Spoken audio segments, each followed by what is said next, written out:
Bien-aimés dans le Seigneur, je vous salue au nom de l'incomparable Seigneur Jésus-Christ, notre grand maître, le grand Seigneur, le véritable Dieu créateur.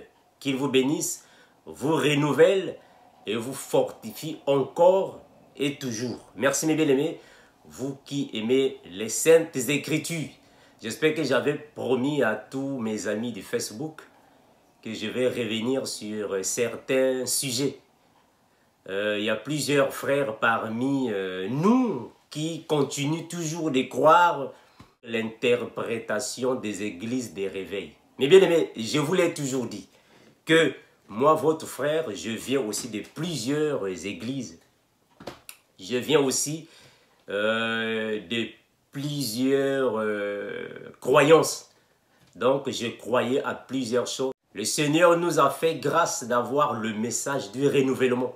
Et nous venons pour alors examiner tous les enseignements qu'on nous avait donnés dans le passé.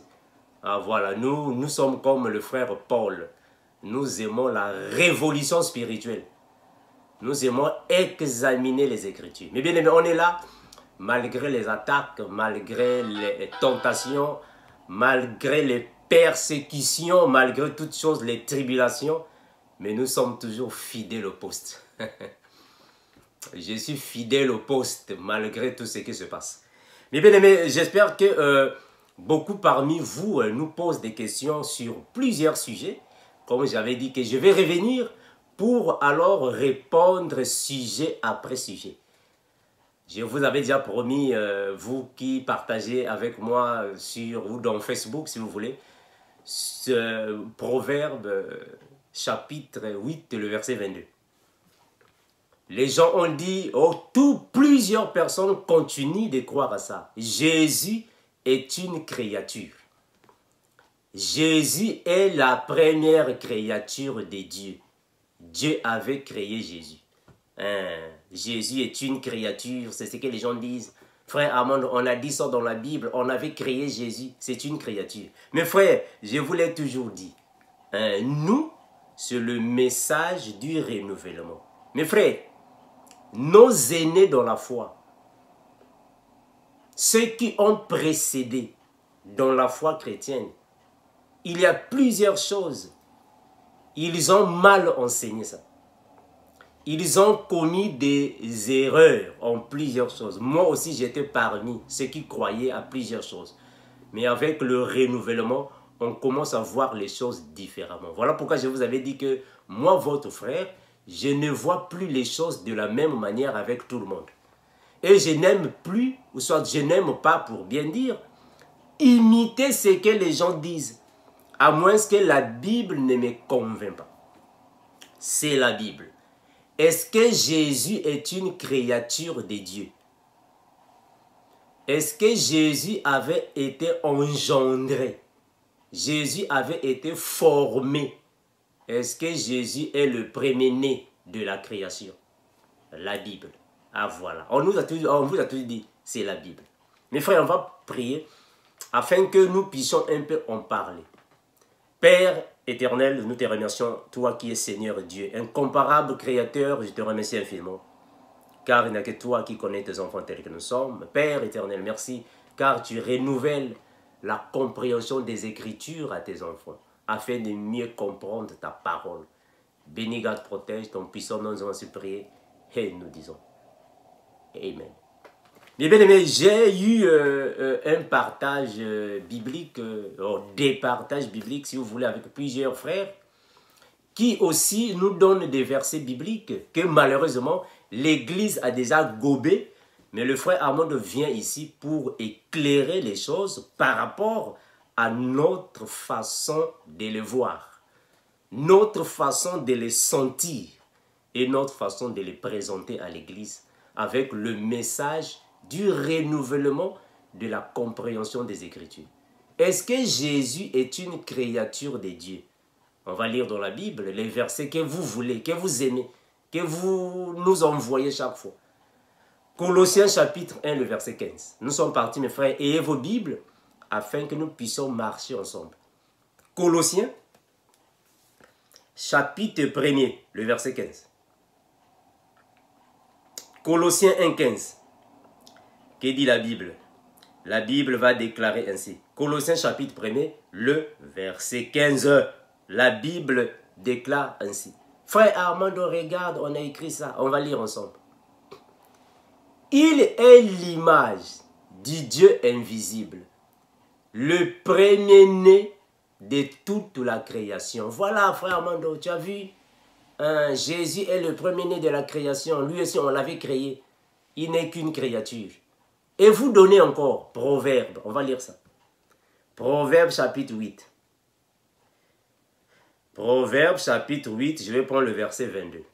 Le verset que vous aimez me donner. Le verset 22. Proverbe 8, 22. La Bible va dire ainsi. L'Éternel m'a créé la première de ses œuvres avant ses œuvres les plus anciennes. Si vous prenez même le verset 24, il est écrit, j'ai fui enfanté quand il n'y avait point d'abîme, point de source chargée d'eau. Mais bien aimés, beaucoup de frères interprètent Proverbe chapitre 8, le verset 1 et jusqu'en bas. Les gens interprètent cela de la manière à présenter Jésus comme une créature. Nous aussi, on était là. Plusieurs aînés dans la foi, plusieurs églises continuent avec cette interprétation. Voilà pourquoi je vous avais dit que le frère Armand ne voit plus les choses de la même manière que vous. Non. Mes frères, est-ce que quand le frère Salomon est en train de dire que l'Éternel m'a créé, est-ce qu'il dit à Jésus? Est-ce que Jésus est une créature? On va parcourir la Bible, mes frères, afin que nous puissions voir ce que la Bible va alors nous dire. Est-ce que Jésus est une créature? On va lire dans la Bible, mes frères, Ésaïe. Ésaïe chapitre 42, le verset 8. Ésaïe 42, le verset 8. On va lire ensemble, mes frères. Ésaïe 42, le verset 8. La Bible va déclarer ainsi. La Bible déclare ainsi. Je suis l'Éternel.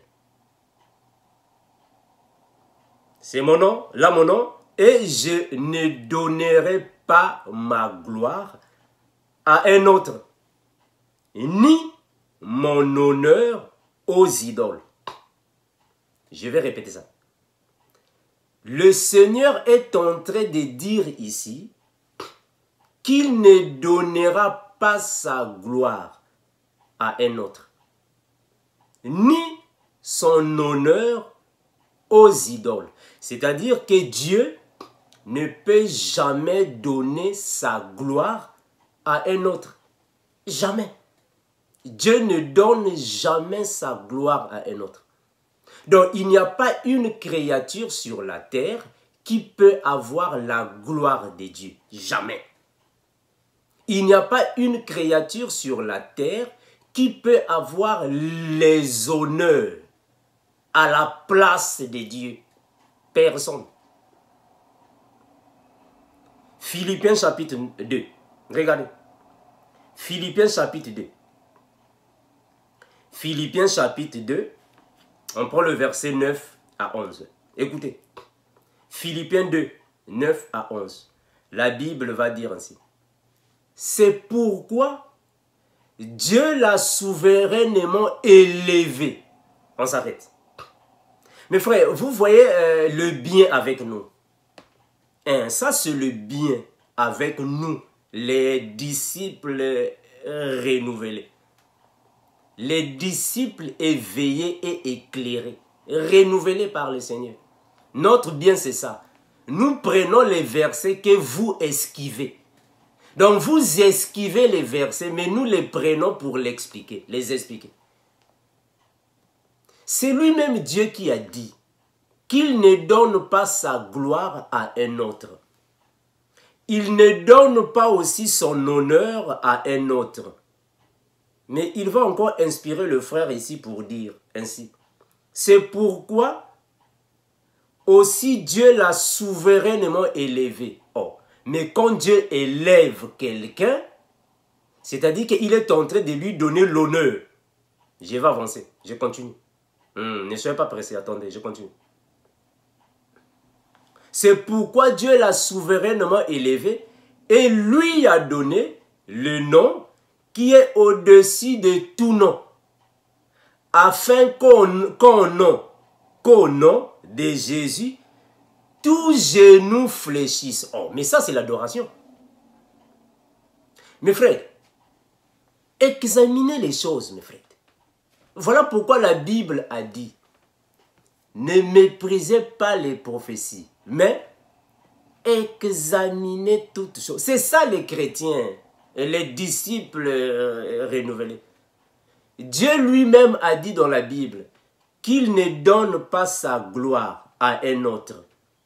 Mais pourquoi la Bible va encore nous dire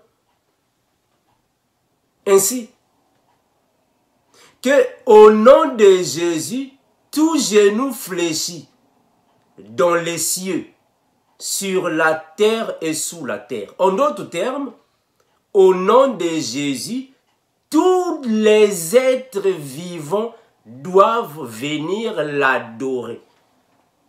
Mes frères, mais est-ce qu'on peut adorer une créature? Je pose une question.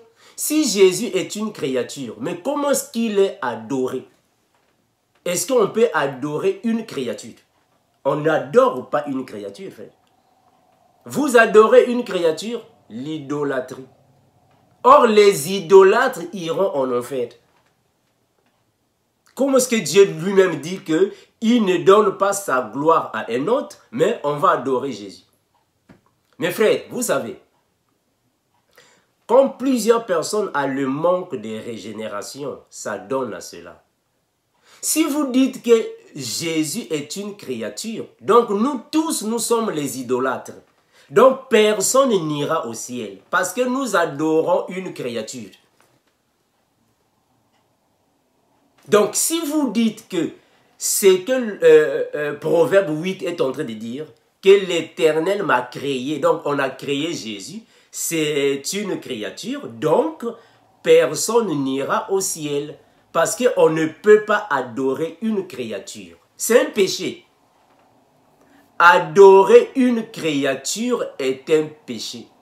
On adore les créateurs.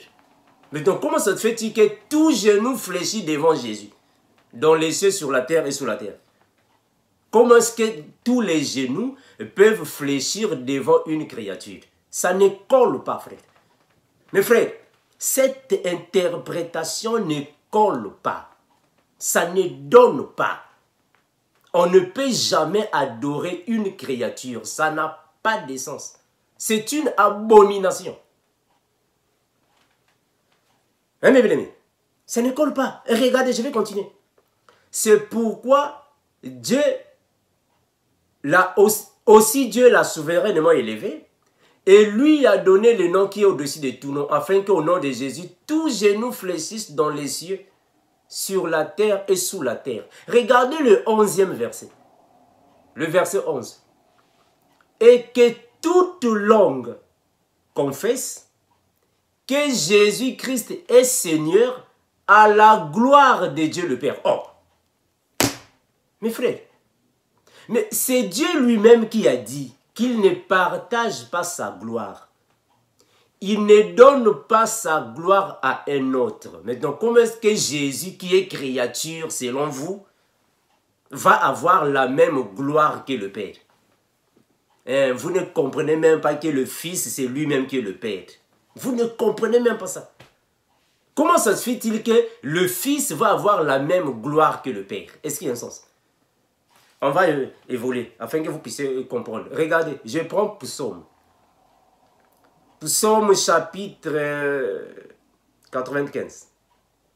95 pour ceux qui sont en Belgique. 95 pour les Belges. 95 pour les Français et les Canadiens, je crois. Psaume. Mes frères, regardez. Ce que dit la Bible, frère. Afin que vous puissiez comprendre les Écritures. Nous sommes ici. Qu'est-ce que la Bible dit, le verset, je prends le verset 6. Je prends le verset 6. La Bible déclare ainsi. Venez, prosternons-nous et humilions-nous, fléchissons le genou devant l'Éternel, notre Créateur. Mes frères, est-ce que vous comprenez ce que je suis en train de lire ou vous ne comprenez pas? Je dois relire ça. Hein, mes frères? Tout genou fléchit devant le nom de Jésus. Mais parce que c'est lui qui est le Créateur. Est-ce que les genoux peuvent fléchir devant une créature? Ça n'a pas de sens, frère. Venez, prosternons-nous et humilions-nous, fléchissons le genou devant l'Éternel, notre Créateur. Et si vous prenez le verset 7, car il est notre Dieu et nous sommes le peuple de son pâturage. Mes frères, on ne peut jamais fléchir les genoux devant une créature. Ça n'a pas de sens, frère. Si vous dites que non, Jésus avait été créé, donc c'est une créature. Mais comment est-ce qu'on peut adorer une créature? Mes frères, ne voyez-vous pas que ça vous manque de sagesse? Mes frères, ne voyez-vous pas que ça vous manque vraiment une bonne compréhension? Comment est-ce que Jésus est une créature, mais on l'adore? On fléchit les genoux devant lui. Or, la Bible dit on ne peut que fléchir les genoux devant un créateur. Jésus est une créature selon vous. C'est vous qui le dites. Que frère Armando, Jésus est une créature, Dieu l'a créé. Voilà pourquoi on a écrit dans Proverbe, l'Éternel m'a créé. Mais qui vous a dit que là-bas on parle de Jésus? Qui vous a dit que là-bas on parle de Jésus? Ça c'est l'interprétation et la compréhension des églises de réveil, c'est ça. Moi je sais où est, moi je sais déjà où est-ce que vous avez pris cette interprétation-là. Les églises de réveil, on était tous là-bas. Les églises de réveil, c'est une mauvaise interprétation. C'est faux et archi faux. On fléchit les genoux devant le Créateur. Pas devant une créature. Pas devant une créature, en fait. Non, pas devant une créature. On ne peut pas fléchir les genoux devant une créature. Ça n'a pas de sens. Mes frères, mais ayez quand même le renouvellement de la compréhension des Écritures. Examinez les Écritures, mes frères. Si réellement, Jésus est une créature, mais finalement personne n'ira au paradis. Donc l'enlèvement de l'Église n'existe pas. Parce que tous les disciples de Christ adorent Christ. Même les apôtres ont adoré le Seigneur. On peut donner les versets bibliques. Qu'est-ce que le frère Thomas a dit? Mon Seigneur et mon Dieu. Mais c'est une créature. Comment est-ce qu'il va dire ça à une créature? Mon Seigneur et mon Dieu. Et les disciples adoraient le Seigneur. Je vais chercher ça. Mes frères, comment est-ce qu'on peut adorer une créature? Je vais lire ça. Je vais lire ça. Oh, mes bien-aimés, ce titre, c'est vraiment triste, hein? Oh non, Jésus, on l'avait en fait créé. Il est une créature. On l'avait en fait créé. C'est une créature. C'est triste, hein, frère. C'est une créature. Mais frère, vraiment que le Seigneur vous éclaire. Que le Seigneur vous donne la révolte spirituelle. Afin de voir les choses différemment. Que le Seigneur vous aide, frère. On ne peut jamais adorer une créature. Ça n'a pas de sens, frère. Hein, mes frères? Ça n'a pas de sens. Je vais lire ça. Matthieu chapitre 28, le verset 17. Ici, je suis dans la version Martin, si vous pouvez en avoir. Et quand ils l'eurent vu, ils l'adorèrent. Ils l'adorèrent, mais quelques-uns doutèrent. Dans la version, lui, c'est quoi on dit? Quand ils le virent, ils se prosternèrent devant lui. Mais quelques-uns eurent des doutes. Les gens vont dire, non, mes frères Armando, on peut se prosterner ne signifie pas adorer. Même les anges se prosternent devant Jésus. Mes frères, même les anges du ciel se prosternent devant Jésus. Oh, mes frères, comment voulez-vous que les anges adorent une créature? Non, dites-moi, frère. Comment voulez-vous, mes frères, comment pouvez-vous croire que les anges du ciel vont adorer une créature? Vous avez quelle interprétation? Mes frères, vous avez quelle compréhension? Donc, il vous faut une réforme. Il vous faut une réforme spirituelle. Mes frères, une réforme, parce que la lettre vous tue. C'est la lettre qui vous tue. C'est la lettre qui vous tue. La compréhension renouvelée vous manque. Non, frère Armando, on a écrit ça dans la Bible. L'Éternel m'a créé la première de ses œuvres. Maintenant, les anges du ciel adorent une créature. C'est triste. C'est vraiment triste. Je vais avancer. Ésaïe, chapitre 45. Ésaïe 45. Ésaïe, chapitre 45. Nous, c'est la Bible. Nous aimons parcourir la Bible. On n'aime plus être là derrière les révélations des autres. Quand les autres disent à toi si tu viens là-bas, non, non, nous, ça, c'est pas ça. La Bible, le renouvellement. Mes frères, il ne faut jamais faire la photocopie de n'importe quelle révélation.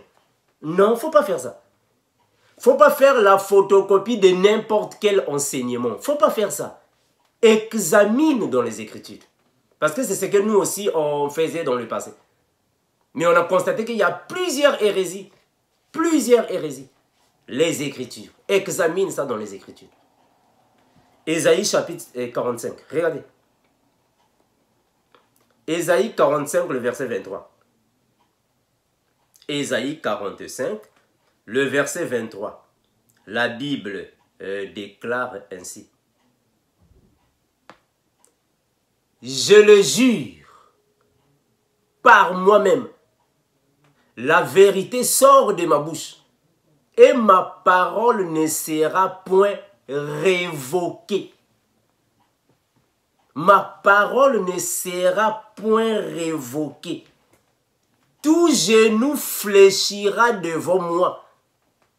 Toute langue jurera par moi. Mes frères, faites la lecture, mes frères.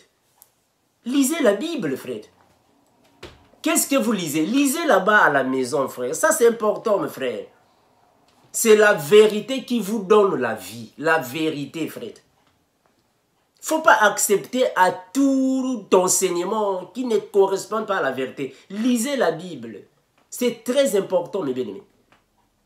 Et mes frères, je vais prendre ça dans cette version, afin que vous compreniez mieux. Comprenez mieux, frère. Ésaïe 45, le verset 23.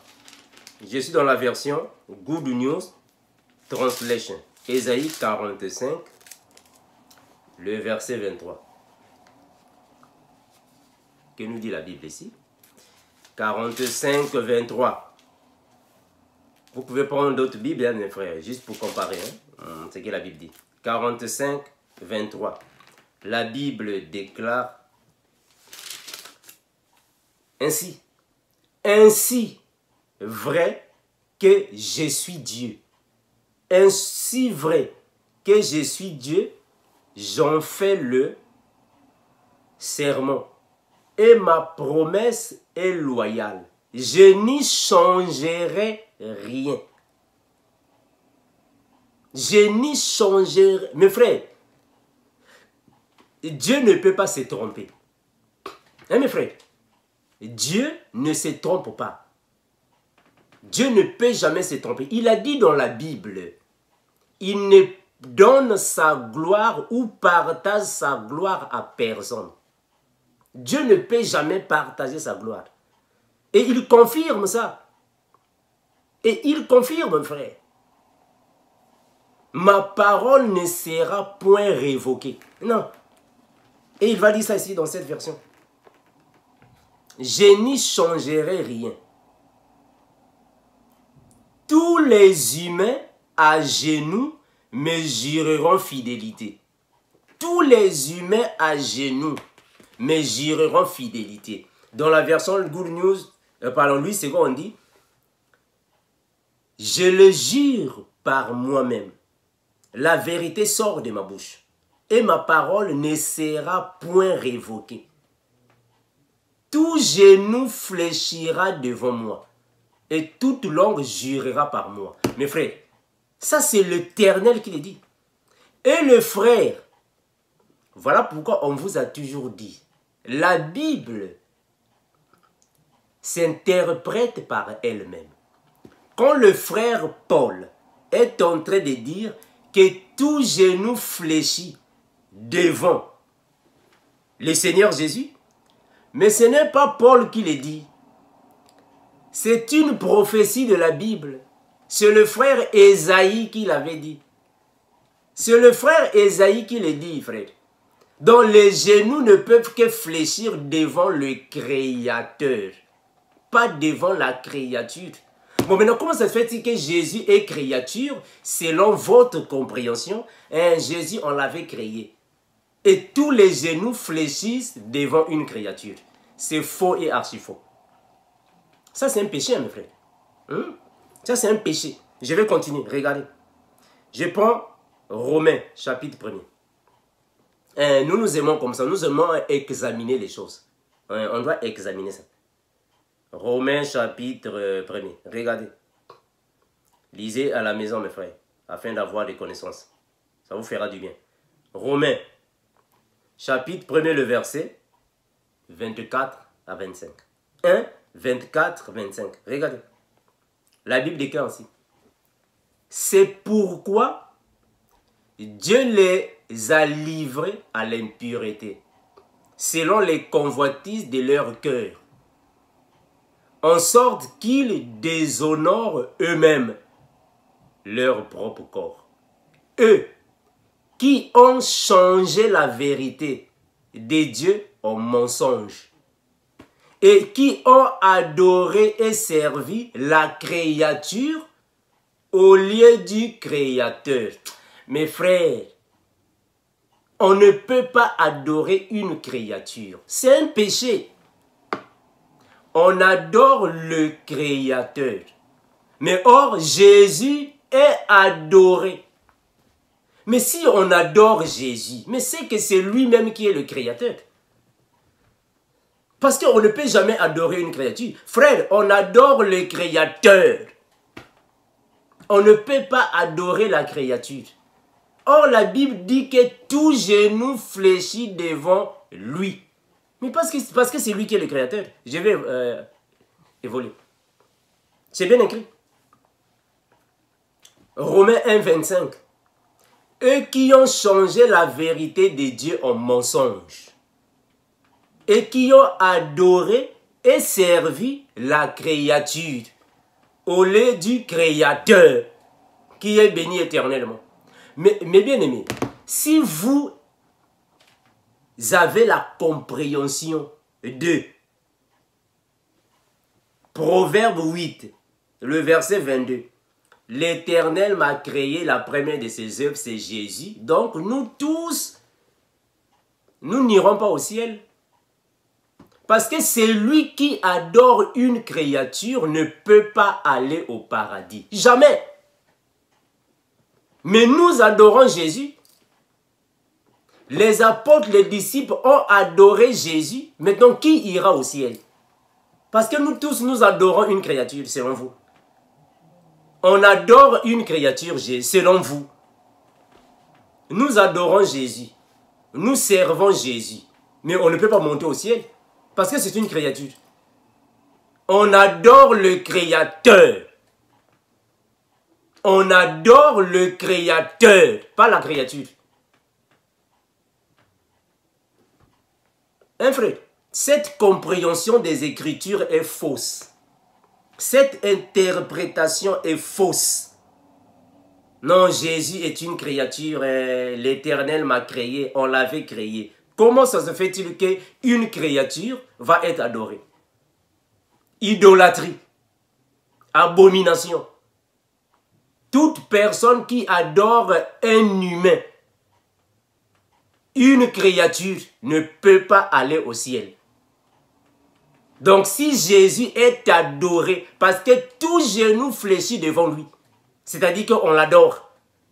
Je vais en fait avancer. Regardez. Je prends Luc chapitre 4. Luc chapitre 4. Le verset 5 à 7. Luc 4, 5, 7. La Bible va déclarer ainsi. Le diable, l'ayant élevé, lui montra en un instant tous les royaumes de la terre. Et lui dit, je te donnerai toute puissance et la gloire de ces royaumes, car elle m'a été donnée et je la donne à qui je veux. Si donc tu te prosternes devant moi, ça c'est Satan qui est en train de dire à Jésus, prosterne-toi devant moi, afin que je puisse te donner la gloire, la puissance. Elle sera tout à toi, je te donnerai tout. Et qu'est-ce que Jésus a dit? Jésus lui répondit, il est écrit, tu adoreras le Seigneur ton Dieu et tu le serviras lui seul. C'est fini, il n'y a que lui, il est l'unique. On ne peut que servir et adorer le Créateur, fini. On ne peut pas adorer une créature. Non, frère. Comment est-ce que Jésus est une créature mais on l'adore? Hein, frère? Jésus a dit, il est écrit, tu adoreras le Seigneur, ton Dieu, et tu le serviras lui seul. Bon, maintenant, moi, je sers qui? Je sers Jésus. Je sers Christ. Maintenant, toi qui es chrétien, qui sers-tu?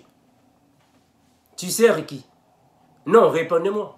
Toi qui es chrétien, tu enseignes la parole. Tu marches selon l'esprit. Tu sers qui? N'est-ce pas Jésus-Christ? Maintenant, si vous-même vous dites que non, Jésus-Christ en question est une créature, mais finalement nous sommes tous des idolâtres. Donc nous tous, nous sommes des idolâtres parce qu'on sert une créature. Donc tous les apôtres, les idolâtres, ils ont servi une créature. Tous les disciples, les idolâtres, ils ont servi leur temps. Donc toutes les vierges sages, toutes les vierges folles, tous les 24 vieillards, ils sont tous des idolâtres parce qu'ils ont servi Jésus-Christ. Mais finalement, l'enlèvement de l'Église n'existe pas. Hein, frère? Donc, il n'y a pas enlèvement de l'Église. Personne ne peut monter au paradis parce que nous sommes tous des... Mais frère, ce n'est pas pour rien que Dieu a chassé du ciel Satan et ses anges. Mais frère, vous blaguez avec l'adoration. Hein, frère? Dieu a chassé du ciel Satan et ses anges. Il les a chassés, descendez. Parce qu'ils adoraient Satan. Mes frères, les anges ont commencé d'adorer Lucifer. Et le Seigneur les a précipités sur la terre. Parce qu'il ne donne pas sa gloire à quelqu'un. Non, non, non, non, non. Mes frères, Dieu ne donne pas sa gloire à quelqu'un. Personne. Il n'y a pas une créature de Dieu que Dieu peut prendre sa gloire et va lui donner. Et tous les anges vont l'adorer. Mais or, Jésus-Christ est adoré. Mais parce que c'est lui-même qui est Dieu. Jusqu'à quand, mes frères, vous allez vous réveiller? Le Seigneur va vous renouveler jusqu'à quand? On va évoluer. Et je reviens ici. Je vais évoluer. Je prends Apocalypse. Non, frère Armando, l'Éternel m'a créé la première de ses œuvres. Tu vois ici, il parle de Jésus. Jésus, on l'avait créé. Si Jésus, on l'avait créé, si Jésus-Christ, on l'avait créé, mais finalement, personne n'ira au ciel. Parce que lui-même, il a dit, je suis le chemin, la vérité et la vie. Mes frères, ça c'est quelle créature qui a le chemin? Ça c'est quelle créature qui a la vérité et la vie? Ça c'est quelle créature? Et il continue de dire, nul ne vient au Père que par moi. Ça c'est qui? Hein, mes frères, non, dites-moi, ça c'est qui? Ça c'est quelle créature qui peut dire des choses comme ça? J'évolue. Apocalypse chapitre 19. C'est l'interprétation. C'est la compréhension de la Bible des églises des réveils. C'est ça qui vous fait mal. Les églises des réveils, interprétation tordue. Manque de renouvellement. Parce que vous comprenez la Bible à tort et à travers. Jésus est le premier-né de la création. Vous comprenez ça à la lettre. La lettre. On va arriver là-bas. Je continue. Apocalypse chapitre 19. Regardez. Apocalypse chapitre 19, le verset 9 et 10. Apocalypse chapitre 19, le verset 9 et 10. Écoutez ce que la Bible dit. Et l'ange me dit, ici c'est le frère Jean. Et l'ange dit au frère Jean, écris, heureux ceux qui sont appelés au festin des noces de l'agneau. Et il me dit, ces paroles sont les véritables paroles de Dieu. Et je tombais à ses pieds pour l'adorer. Je tombais à ses pieds pour l'adorer. Le frère Jean est tombé aux pieds de l'ange pour adorer l'ange. J'ai tombé à ses pieds pour l'adorer. Et qu'est-ce que l'ange a dit à Jean? Garde-toi de le faire. Garde-toi de le faire. Je suis ton compagnon de service. Et celui de tes frères qui ont le témoignage de Jésus. Adore Dieu. Adore Dieu. Mes frères, on ne peut qu'adorer le Créateur. On ne peut pas adorer une créature. Un frère, on adore le Créateur. On n'adore pas la créature. Si Jésus est une créature, pourquoi il est adoré? Est-ce qu'on peut adorer une créature? Interprétation de la Bible tordue. Que le Seigneur vous renouvelle. Cette interprétation est tordue, elle est mauvaise. On va arriver là-bas. Hébreux chapitre 1er. Hébreux chapitre 1er. Que dit la Bible? Je vais prendre le verset 5 à 10. Hébreux 1, 5 à 10. Et je vais vous poser des questions. Hébreux 1, 5 à 10. La Bible dit ainsi. Car, auquel des anges Dieu a-t-il dit, tu es mon fils? J'étais engendré aujourd'hui. Frère Armando, regarde. On a dit dans la Bible que Jésus avait été engendré. Mes frères, c'est triste hein, quand vous comprenez la Bible à la lettre. Si vous croyez que bon, Jésus avait été engendré, c'est-à-dire que Dieu l'avait créé. Maintenant, le frère Timothée, le frère Paul a engendré le frère Timothée. Est-ce que le frère Paul, c'est lui qui a créé Timothée?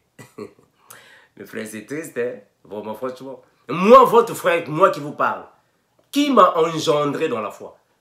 C'est le pasteur Binel. Il m'a engendré. Est-ce qu'il m'a créé? La compréhension de la Bible. La Bible, la lettre va vous tuer. On avance. Écoutez mes frères, on avance. Regardez. On avance. Car auquel, Hébreux 1,5, je vais descendre, j'étais engendré aujourd'hui. On va expliquer ça. Et encore, je serai pour lui un père et il sera pour moi un fils. Voilà, ça c'est la lettre. Enfin, Armando, regardez, la lettre va vous faire mal. On évolue. Le verset 6. Et lorsqu'il introduit de nouveau dans le monde, le premier-né, en vous, comme c'est la lettre qui vous fait mal, allez vous, mais frère, regarde le premier-né, la lettre va vous faire mal. On va expliquer ça. C'est triste, hein? Le premier-né, mes frères, regardez la phrase qui suit. Il dit que tous les anges de Dieu l'adorent. Que tous les anges de Dieu l'adorent. Mes frères, mais comment est-ce que les anges de Dieu vont adorer une créature? Vous ne voyez pas que selon ça, c'est de l'idolâtrie? La Bible a dit quoi, frère? Vous ne pouvez pas adorer. Vous ne pouvez pas adorer une image. On ne peut pas adorer une image. On ne peut pas adorer une image.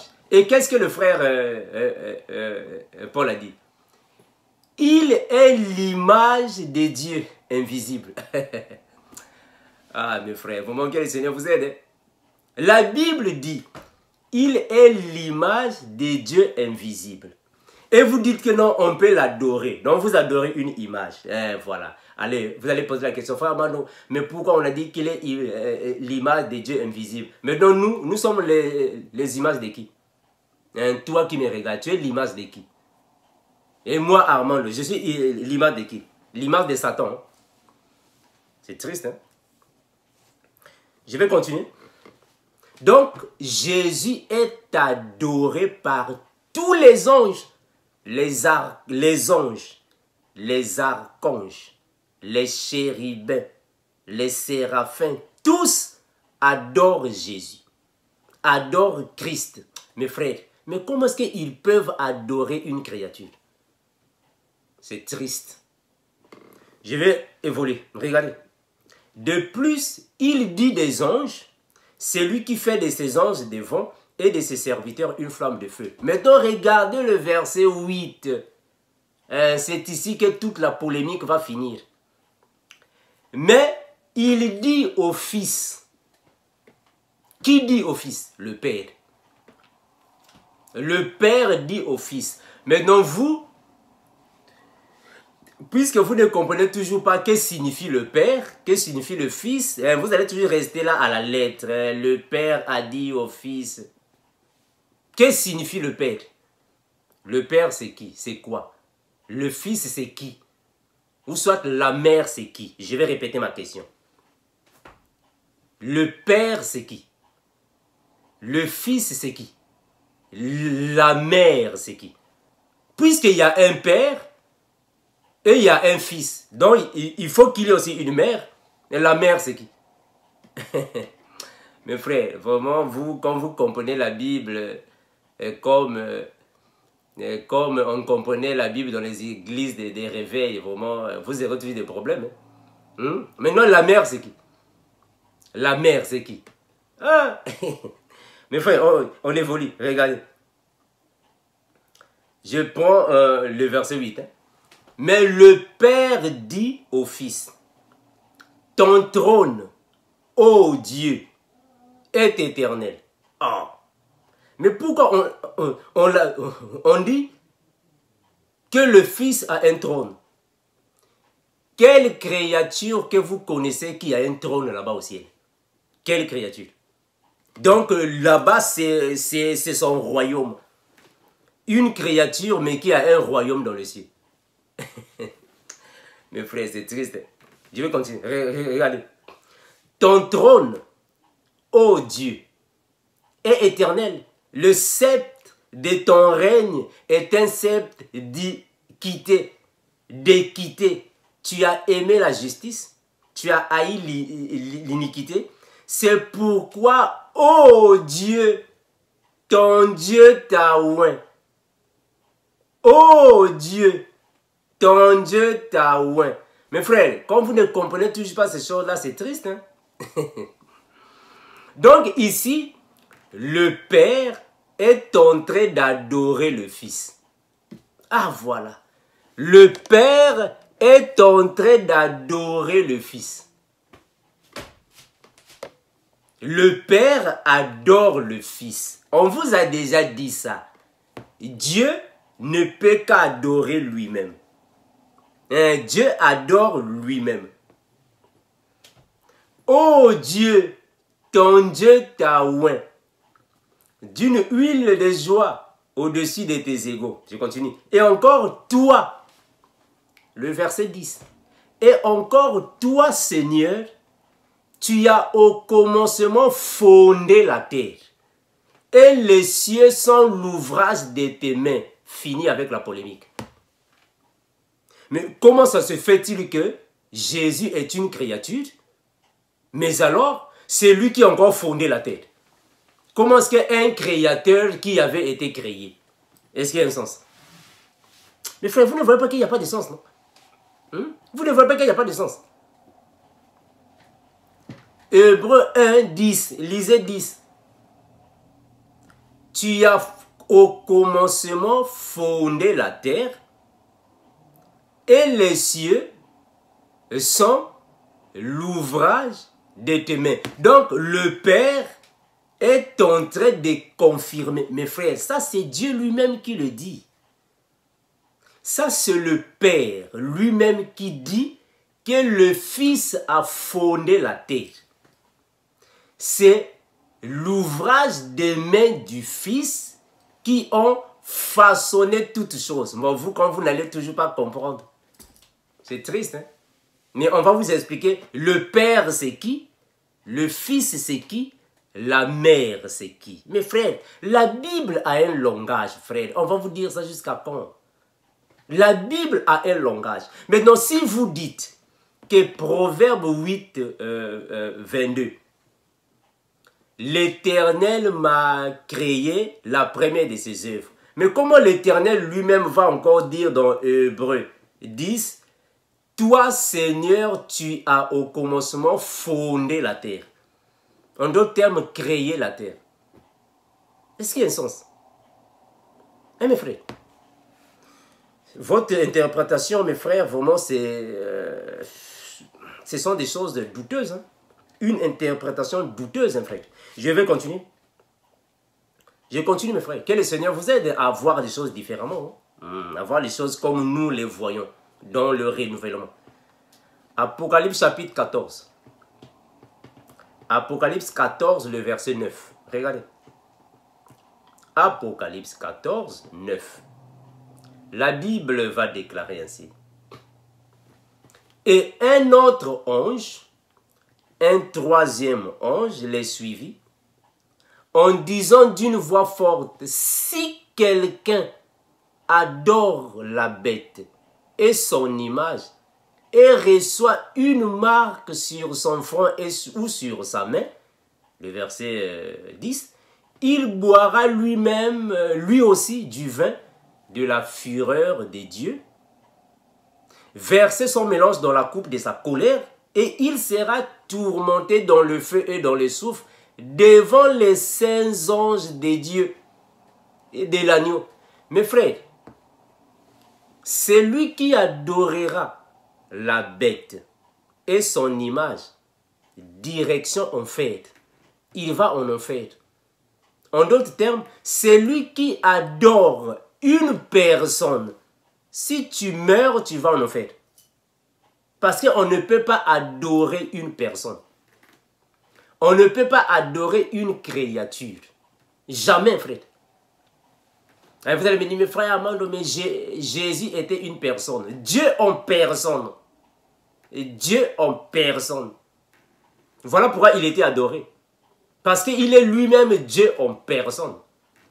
On ne peut pas adorer une créature. Si Jésus est une créature, comment est-ce qu'il est adoré? Je vais continuer. Si tu adores une créature, tu vas en enfer. C'est un péché. Adorer une créature, c'est un péché. Je vais continuer. Romains 14, le verset 11. Regardez. Romains chapitre 14, le verset 11. Romains 14, le verset 11. Que le Seigneur vous renouvelle, mes frères. Afin qu'il puisse vous donner la révolte spirituelle. Afin que vos connaissances puissent changer de camp. Parce que vous êtes toujours attachés avec les pères de l'église des réveils. Quand je vous écoute là, c'est le même raisonnement. Or, nous, la Bible dit, lorsque j'étais enfant, je raisonnais comme un enfant. Je pensais comme un enfant. Je parlais comme un enfant. Mais lorsque je suis devenu adulte, j'ai dit non, non, non, ça c'est faux, ça c'est faux, ça c'est faux. Non, c'est pas ça. Je vais continuer mes bien-aimés. Romains 14, le verset 11. La Bible va dire ainsi. Car il est écrit, je suis vivant, dit le Seigneur. Tout genou fléchira devant moi, et toute langue donnera gloire à Dieu.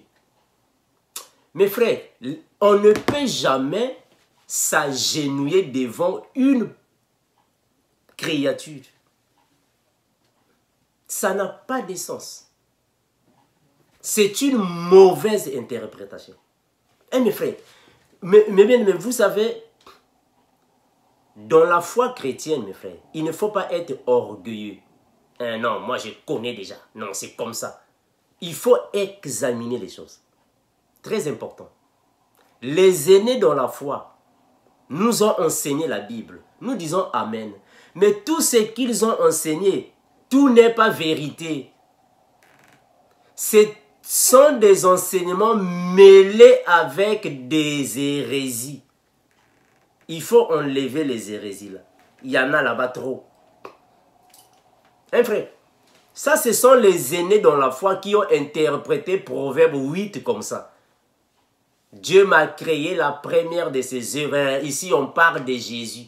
On parle de... C'est faux. Ça ne correspond pas, frère. Jésus ne peut jamais être une créature et il est adoré. Comment est-ce qu'on peut adorer une créature? Hein, frère, que le renouvellement vous change la manière de voir les choses. Je vais continuer. Éphésiens 3, 14. Éphésiens chapitre 3, le verset 14. Éphésiens 3, 14, la Bible va dire ainsi.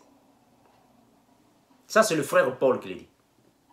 À cause de cela, je fléchis les genoux devant le Père.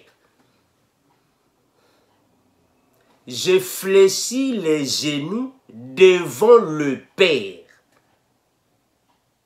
Mais le Père en question, c'est qui? Hein?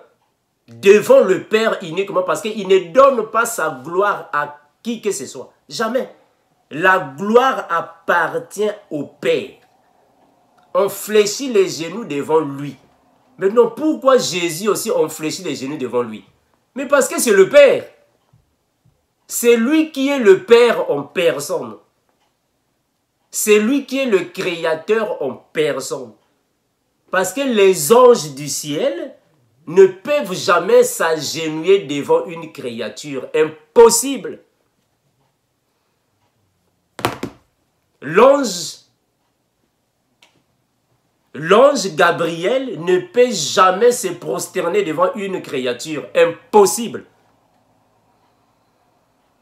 L'archange Michel ne peut jamais se prosterner devant une créature. Impossible. Jamais. Impossible. On ne peut que se prosterner dans les cieux. Voilà. Tous les anges dans les cieux s'agenouillent devant le Créateur. Et le Créateur, c'est bel et bien celui qui était ici sur terre en chair et en os. Jésus-Christ. C'est lui qui est le Créateur.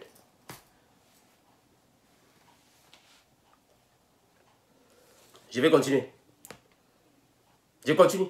Mes frères, examinez la Bible, frère.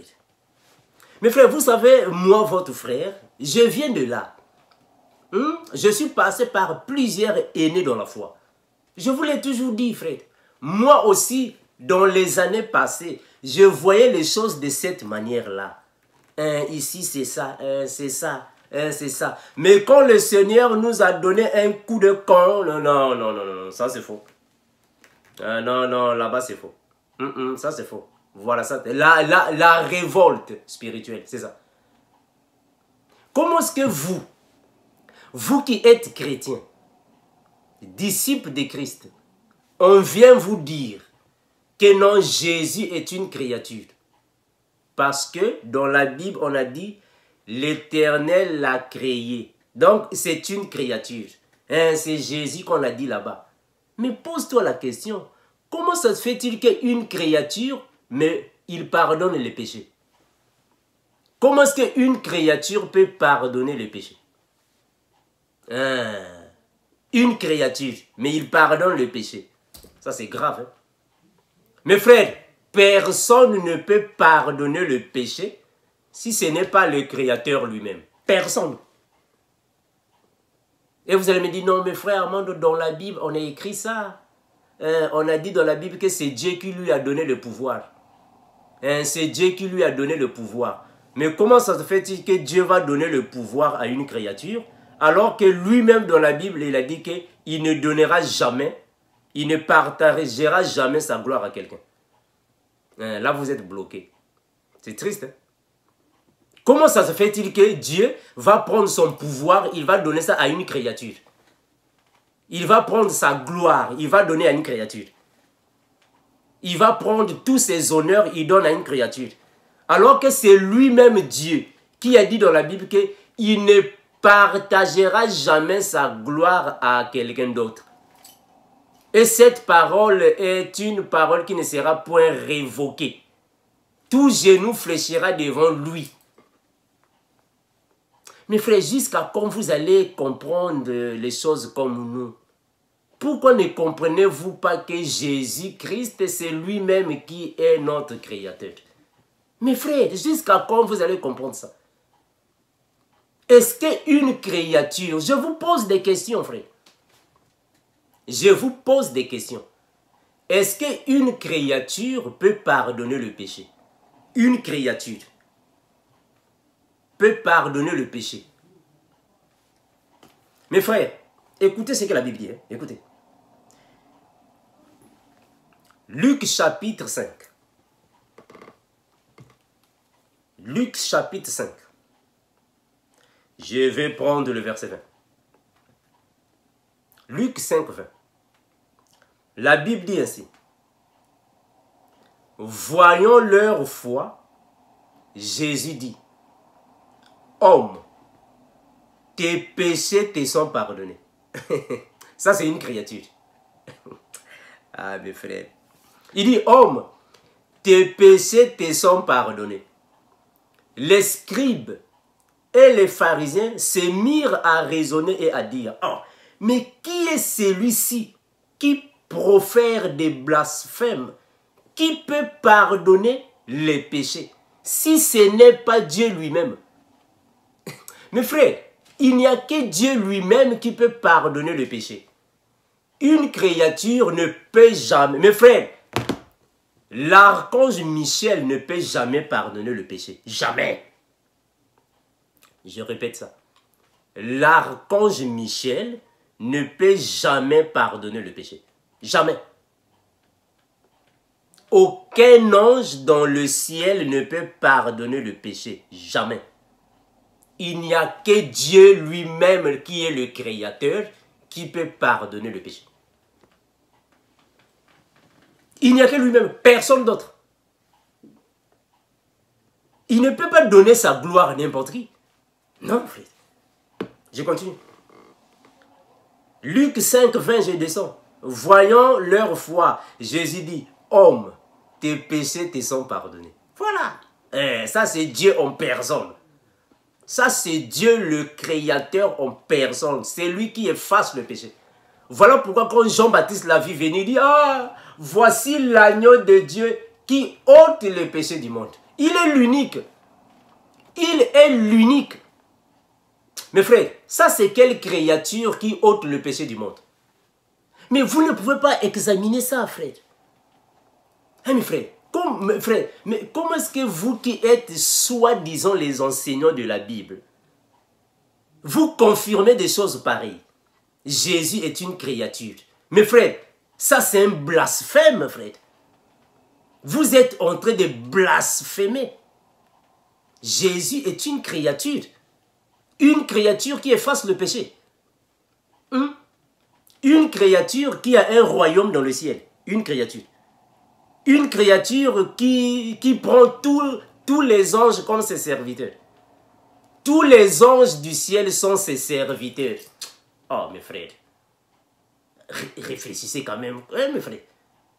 Tous les anges du ciel sont les serviteurs d'une créature. Ne voyez-vous pas que ça n'a pas de sens? Le renouvellement qui vous manque. Hein, il faut que le Seigneur vous renouvelle. Hein, voilà, afin que vous puissiez avoir le baptême de la régénération. Vous puissiez être régénéré. Il faut que le Seigneur vous donne la réforme spirituelle. Ça vous manque. Ça vous manque. Je vais lire la Bible. Luc 5, 20, je descends. Voyant leur foi, Jésus dit, homme, tes péchés te sont pardonnés. Le verset 21. Les scribes et les pharisiens se mirent à raisonner et à dire, oh, mais qui est celui-ci qui profère des blasphèmes? Qui peut pardonner les péchés si ce n'est Dieu lui-même? Jésus, connaissant leurs pensées, prit la parole et leur dit, quelle pensée avez-vous dans vos cœurs? Donc, il connaît déjà le dedans de leur cœur. Il prit la parole et leur dit, quelle pensée avez-vous dans vos cœurs? Lequel est le plus aisé de dire, tes péchés te sont pardonnés? Personne, frère. Qui peut le dire? Mes frères, lequel de vous est le plus aisé de le dire? Je vais lire ça dans cette version. Quelle créature qui peut dire à quelqu'un tes péchés te sont pardonnés? Quelle créature? Si ce n'est pas le Créateur lui-même. Luc chapitre 5. Ah mes frères, vraiment que le Seigneur vous aide à mieux comprendre la Bible. Hein? Il y a trop d'hérésie. Hein? Hein, mes frères, gloire au Seigneur, nous ne voyons plus les choses comme vous. Hein? Vraiment, on ne voit plus les choses comme vous. Gloire au Seigneur. Luc chapitre 5. Écoutez ce qu'on dit ici. Luc chapitre 5. Ah, cela vraiment, ça me scandalise. Hein? Ça me scandalise, frère. Une créature, mais qui ôte le péché. Une créature. Ah, mes frères, là-bas au ciel, on s'agenouille devant une créature. Là-bas au ciel. Ah, ça c'est grave. Hein? Vous, carrément, vous devez rentrer à l'école de dimanche. Vous devez rentrer à l'école de dimanche. Parce que c'est trop bas. Vraiment, c'est trop bas. Donc, vous comprenez la Bible à tort et à travers. C'est trop bas. Mes frères, c'est vraiment bas. Comment est-ce qu'une créature peut pardonner le péché? Comment est-ce qu'une créature est adorée par les anges du ciel, mes frères? Et mes frères, vous ne voyez pas qu'il n'y a pas de sens. Une créature là-bas au ciel, on l'adore par les anges, mais il est créature. Eh, Seigneur. Luc chapitre 5, le verset 20. Mes frères, il faut laisser l'orgueil, hein, mes frères. Laissez l'orgueil. Laissez l'orgueil, mes frères. Si vous ne connaissez pas, apprenez. Nous tous, nous avons appris. Apprenez, frère. Mettez l'orgueil de côté. Sinon, vous allez enseigner à l'église des faussetés. Et croyons être dans le vrai. Et croyons dire la vérité. Mais or, ce sont des mensonges. Il y a beaucoup de choses là et que vous dites. Mais frère, vraiment que le Seigneur vous aide. Hein? Que le Seigneur vous renouvelle. Luc chapitre 5. Le verset 20. Je vais lire ça. Écoutez ce qu'on dit dans cette version. Luc 5, je prends le verset 20. Et quand Jésus vit leur foi, il dit aux malades, mon ami, tes péchés te sont pardonnés. Les maîtres de la loi et les pharisiens se mirent à penser, qui est cet homme et qui fait insulte à Dieu? Qui est cet homme qui fait insulte à Dieu et qui peut pardonner les péchés? Dieu seul le peut.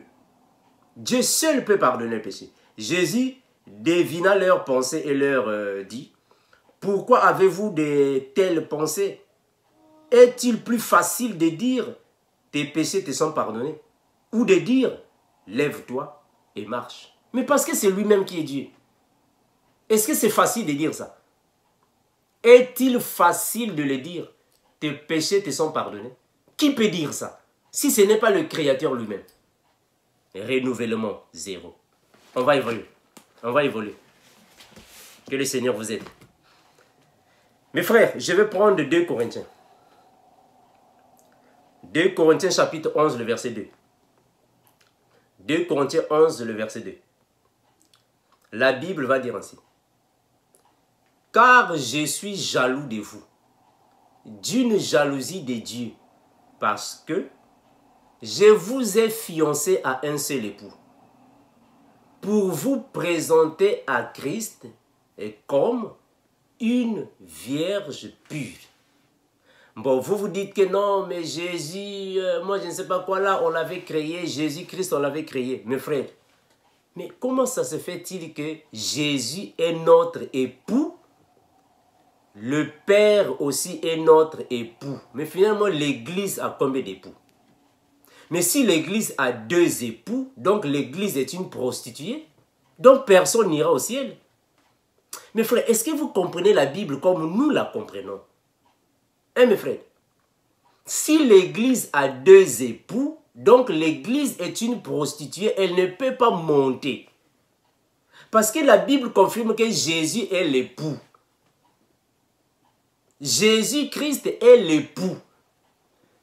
Dans les prophéties, on nous dit aussi qu'il est l'époux. Je vais lire ça. L'époux, c'est le Créateur. L'époux, c'est lui le Créateur. L'Église ne peut jamais avoir 2 époux. Sinon, l'Église serait une prostituée. Comment est-ce qu'une créature va être l'époux de l'Église? Est-ce qu'il y a... Mes frères, mes frères, c'est trop bas. Franchement, c'est trop bas. Comment est-ce qu'une créature va être l'époux de l'Église? Mes frères, c'est trop bas. Ça, c'est carrément l'école des dimanches. Et vous vous dites que moi aussi, je suis enseignant de la Bible. Ah, un enseignant de la Bible, vous dites des choses pareilles. Dieu m'a créé la première de ses œuvres. Donc, Jésus est une créature. Un enseignant de la Bible, ça c'est grave. Ça c'est gravissime, ça. Comment est-ce qu'une créature, mais il est l'époux de l'Église? Alors que l'époux, c'est seulement le Créateur qui est l'époux. Je vais lire ça. Je vais lire ça. Oh, mes frères. C'est triste, hein? Regardez ce que la Bible dit. Je suis dans Ésaïe, chapitre 54, verset 5. Écoutez ce que la Bible dit. Car ton Créateur est ton époux. L'Éternel des armées est son nom, et ton Rédempteur est le Saint d'Israël. Il se nomme Dieu de toute la terre. Mes frères, est-ce que ces versets, vous comprenez ça ou pas? Eh mes frères, est-ce que vous comprenez les versets que nous vous donnons? Dieu, le Père, il est l'époux de l'Église, le Rédempteur de l'Église. Mais Jésus aussi est l'époux et le Rédempteur. Maintenant, je vous pose une question. Finalement, l'Église a combien d'époux? Mes frères, mais si l'Église a 2 époux, donc c'est une prostituée. Donc personne n'ira au ciel. Personne ne peut monter. Finalement, l'Église a combien de rédempteurs? 2 rédempteurs. Ça n'a pas de sens. Jésus est le maître, parce que lui-même il a dit que je suis le maître. Mais Dieu aussi dans la Bible, on a dit dans les prophéties, lui aussi il est maître. Mais finalement, on a combien de maîtres? Je vais lire ça. Mes frères, c'est triste, hein? Quand vous ne comprenez pas la marche de l'Église, c'est triste. Jésus est l'époux, parce que la Bible a dit. La Bible a dit, je vous ai lu le verset biblique. Hein, mes frères, je vous ai lu ici, dans la Bible. On a dit ça. 2 Corinthiens 11, 2. Il est l'époux. L'époux, c'est le Créateur. L'époux, c'est le rédempteur. C'est lui qui est notre maître. Mais si vous dites que non, le père est là-bas, le fils est ici. Mais finalement, on a combien d'époux? Si nous avons 2 époux, donc nous sommes des prostituées. Donc l'église est une prostituée. Parce qu'elle a 2 époux, prostituées. Donc elle n'ira pas au paradis. Vous, ce que vous enseignez à l'église de Dieu ne correspond pas à sa parole. Ce que vous enseignez au peuple de Dieu ne correspond pas à sa parole. Si vous dites que Jésus a été créé, c'est une créature. Mais comment est-ce qu'il est notre époux? Comment est-ce qu'il est notre maître? Mes frères, comment est-ce qu'un maître est une créature? Je vais lire ça, regardez. Jean, c'est triste, hein? Comment est-ce que notre maître est une créature? Alors que c'est lui qui est le maître. Je vais lire ça. Ou vous comprenez la signification du maître ou pas? Jésus est une créature. Le maître qui est créature, le maître. Il est créature, le maître. Jean chapitre 18, ça me fait mal, hein, franchement, ça me dérange. Ça me dérange. Jean 13, 13. Jean 13, 13. La Bible va déclarer ainsi. Vous m'appelez maître et seigneur, et vous dites bien, car je le suis. Mes frères, mais comment se fait-il qu'un seigneur, un maître, avec un M majuscule, S majuscule, mais vous l'appelez une créature? Un maître, vous l'appelez créature. Mes frères, vous, vraiment, on doit vous enseigner, hein, mes frères. Vraiment, ce n'est pas de l'orgueil, mais vraiment, je vous le dis humblement. Hein, je vous le dis humblement, vraiment. En fait, c'est la lettre. C'est la lettre qui vous fait mal, la lettre.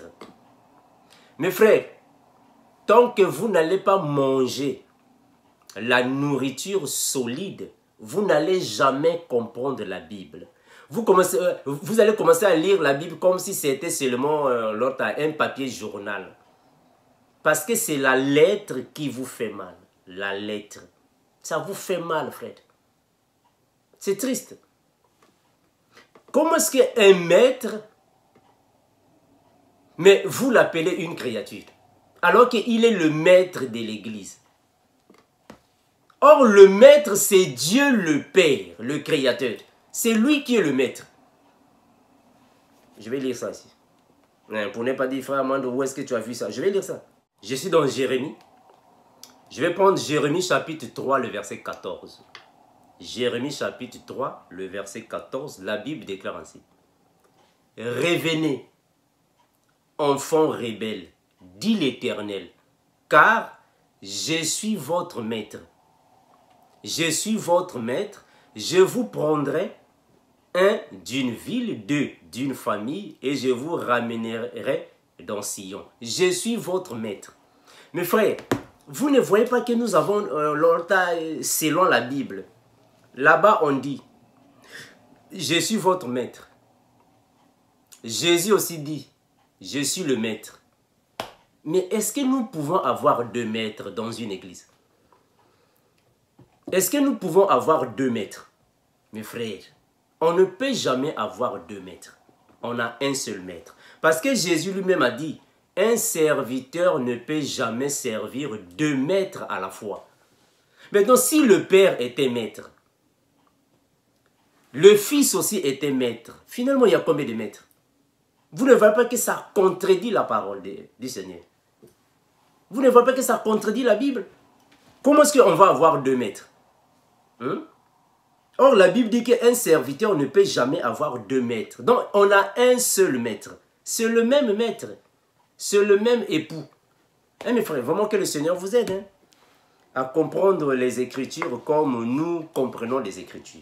Mes frères, j'espère que il y a plusieurs choses que j'ai déjà expliquées dans la Bible. Donc, je ne vais pas faire la répétition. Le premier-né de toute la création, j'avais déjà expliqué ça. le Père a engendré le Fils. J'avais déjà expliqué, donc je ne fais que faire la répétition. Quand la Bible parle du premier-né, le premier-né ne signifie pas dire que c'est lui que Dieu a créé le premier. Non, frère, on avait expliqué ça. Dans la Bible, il y a plusieurs premiers-nés. Il y a plusieurs. On avait déjà expliqué ça. Je vais seulement vous donner quelques versets bibliques. On avait déjà expliqué ça. Donc, je ne fais que faire la répétition. Dieu m'a créé le premier-né. Non, frère. Dans la Bible, il y a plusieurs premiers-nés. Même Israël est le premier-né de Dieu. Ça veut dire quoi? Mes frères, il faut comprendre la pensée de la Bible, frère. Vous manquez, le Seigneur vous aide. Je vais lire ça. Regardez. Je suis dans le psaume. Regardez. Je n'ai pas fait beaucoup de temps parce que ce sont des choses que j'ai déjà parlé. J'ai déjà expliqué ça. Dans plusieurs de mes vidéos. J'ai déjà expliqué ça. Mes frères, ne comprenez pas la Bible à la lettre. C'est la lettre qui fait mal. La lettre. Je prends psaume. Regardez. Psaume 89. Psaume 89. Je vais prendre ici le verset 20 à 27. 89, 20 à 27. Dans la version Louis II. La Bible dit ainsi. J'ai trouvé David, mon serviteur. Je l'ai oint de mon huile sainte. Ça, c'est l'ombre. Ça, c'est dans l'ombre. Voilà. Dans l'ombre. Parce que ça, ce n'est que l'image de Jésus. Ça, c'est l'ombre. Mais donc, regardez le verset 27. Le verset 27 dit ainsi.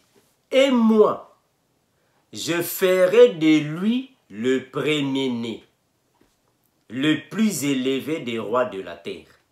Donc ici, David est pris comme le premier-né. Mais est-ce que réellement David est le premier-né? Est-ce que réellement David est le premier-né? Par rapport à la lettre. Mais non, frère. On doit expliquer ça. C'est la lettre qui vous fait mal, mes frères. C'est la lettre qui vous fait mal. Regardez Jérémie. Ça, ce sont des choses qu'on avait déjà expliquées. Regardez Jérémie. La lettre qui va vous faire mal, frère. Oh non, Jésus est le fils, le premier-né de Dieu. C'est triste. Vous ne comprenez même pas ce que signifie le premier-né. Jérémie chapitre 31, le verset 9. Il y a beaucoup de premiers-nés dans la Bible. 31, le verset 9. La Bible va dire ainsi. Ils viennent en pleurant et je les conduis au milieu de leurs supplications. Je les mène vers des torrents d'eau par un chemin uni où ils ne chancellent pas, car je suis un père pour Israël et Ephraïm est mon premier-né. Mais finalement, Dieu a combien de premiers-nés? Si vous dites que non, Jésus est le premier-né, mais Ephraïm aussi est le premier-né. David aussi était considéré comme le premier-né. Finalement, Dieu a combien de premiers-nés? Mes frères, la lettre vraiment va vous faire mal. Regardez, je prends Exode. Exode chapitre 4, le verset 22. Exode 4, le verset 22. La Bible dit ainsi. Tu diras à Pharaon, ainsi parle l'Éternel, Israël est mon premier-né. Israël est mon premier-né. Vous voyez qu'il y a beaucoup de premiers-nés dans la Bible. Maintenant, je vous pose la question. Que signifie un premier-né? Mes frères, vraiment, la lettre va vous faire mal. La lettre va vous faire mal, frère. Mes bien-aimés, la lettre va vous faire mal. Nous, on avait déjà expliqué ça, mes frères. On avait déjà expliqué ça, ces choses. On a expliqué ces choses. Mes frères, la Bible, pour mieux la comprendre, premièrement, il faut être humble. Pour comprendre la Bible, il faut être humble. Il faut apprendre. Soyez humble, mes frères. Humble même, frère. Pour apprendre la Bible. Nous tous, nous sommes passés par là. Personne est venu dans le ministère avec déjà toutes les connaissances du monde. Non. Nous tous, nous avons appris. Hein, frère? C'est très important. Donc, la Bible, il ne faut pas la comprendre comme ça. Noir sur blanc. Noir sur blanc. Il n'est pas bien de prendre le pain des enfants et de les jeter aux petits chiens. Hein, tu comprends ça, noir sur blanc?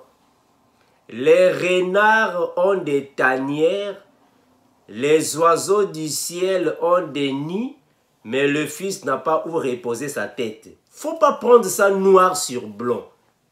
Hein, frère, ce sont des choses qui sont cachées. Ce sont des paroles cachées. Il faut décortiquer cela. Faut pas prendre ça noir sur blanc comme ça. Ah, mes frères, vraiment que le Seigneur vous aide. Mes frères, vous voyez dans Proverbes chapitre 8, le verset 1 jusqu'en bas, on parle de la sagesse. La sagesse est un esprit. On ne parle pas de Jésus là-bas. On parle de la sagesse. La sagesse, c'est un esprit. Et c'est Dieu qui donne la sagesse. Donc, proverbe, frère. Quand on parle de proverbe, il faut faire très attention. Voilà pourquoi ça s'appelle proverbe. Proverbe signifie les paroles qui contiennent une pensée cachée. Il y a une pensée qui est cachée là-bas. Ce sont des proverbes. En d'autres termes, des paraboles. En d'autres termes, des énigmes. En d'autres termes, des paroles codées. Donc, quand il parle de la sagesse, ça fait ceci, la sagesse, ce n'est pas une personne. La sagesse, c'est un esprit. La sagesse, c'est un esprit. Et Dieu est le Père des esprits. C'est Dieu qui donne l'esprit. Je vais prendre Proverbe, hein, mes frères. Je vais aller là-bas. Proverbe. Proverbe chapitre 8. Proverbe chapitre 8. Voilà. Proverbe chapitre 8. Je lis le premier verset. La sagesse n'écrit-elle pas? L'intelligence n'élève-t-elle pas sa voix? Et le frère a commencé de parler de la sagesse. Il parle de la sagesse, c'est-à-dire que l'esprit de la sagesse. Parce que la sagesse, c'est un esprit. Maintenant, quand vous prenez le verset 16, écoutez, le verset 16 va dire ainsi. Par moi gouvernent les chefs, les grands et les juges de la terre. Il parle de l'esprit de la sagesse. Il ne parle pas de Jésus. Il parle de l'esprit de la sagesse. Par moi gouvernent les chefs, les grands et les juges de la terre. L'esprit de sagesse. Maintenant, vous, quand vous venez ici au verset 22, l'Éternel m'a créé, la première de ses œuvres. Mes frères, vous ne voyez pas qu'on a dit l'Éternel m'a créé, créé avec 3 E. E. Il parle de l'esprit de la sagesse. Il ne parle pas de Jésus, frère. Il ne parle pas de Jésus. Il parle de la sagesse. L'esprit de la sagesse. Eh mes frères, parce que Jésus, on ne peut jamais le créer. J'ai démontré ça ici. Jésus ne peut jamais être une créature. Ça n'a pas de sens. Ça n'a pas de sens. Hein, mes frères?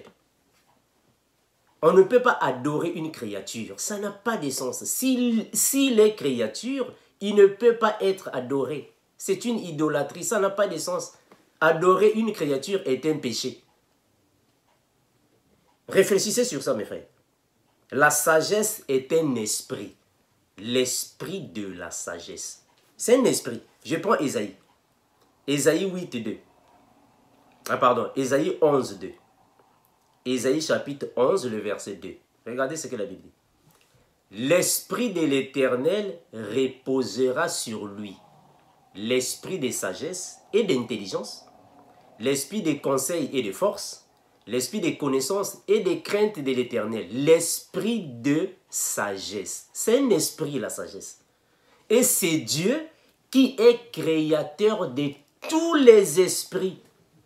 C'est Dieu qui les a créés. C'est un esprit. La sagesse est un esprit. Donc, quand le frère Salomon est tenté de parler de la sagesse, il ne parle pas de Jésus. Ça, c'est la compréhension des églises des réveils. Hein, mes frères? Il ne parle pas de Jésus. Parce que personne ne peut créer Jésus. Je prends 2 Timothée. 2 Timothée 1,7. La Bible va déclarer ainsi. Ce n'est pas pour un esprit de timidité que Dieu nous a donné, mais un esprit de force, d'amour et de sagesse. C'est un esprit et de sagesse. C'est un esprit. C'est Dieu qui a créé même les esprits, parce que c'est lui qui est le créateur de toutes choses. On parle de la sagesse, on ne parle pas de Jésus. Mes frères, je m'arrête par ici. Que le Seigneur vous bénisse, vous garde, vous protège, vous fortifie, vous renouvelle la compréhension des Écritures afin que vous puissiez comprendre les choses par rapport au renouvellement, mes frères. Vous puissiez quitter de toutes ces interprétations bibliques qui ne correspondent pas à la vérité. Vraiment que le Seigneur vous aide. Hein, mes frères, Proverbes chapitre 2, le verset 6. Proverbes chapitre 2, le verset 6. Car l'Éternel donne la sagesse. L'Éternel donne la sagesse.